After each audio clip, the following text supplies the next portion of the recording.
Today on Mom to Mom, we are going to make our own air freshener.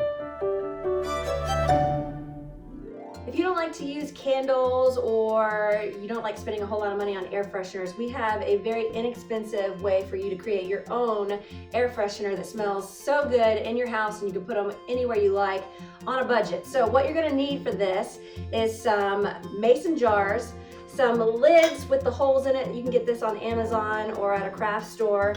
You can get some essential oils, whatever flavor or smell that you like. Some food coloring. You're gonna need some water storing crystals. It's made by Miracle Grow. You can get this in the garden section at Walmart.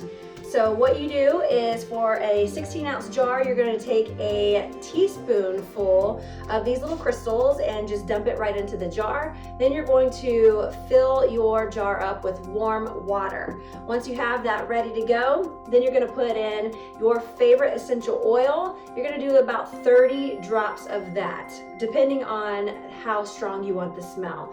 Once you're done with that, then you're going to put in whatever color food coloring you want in there, just to give it a little extra decoration.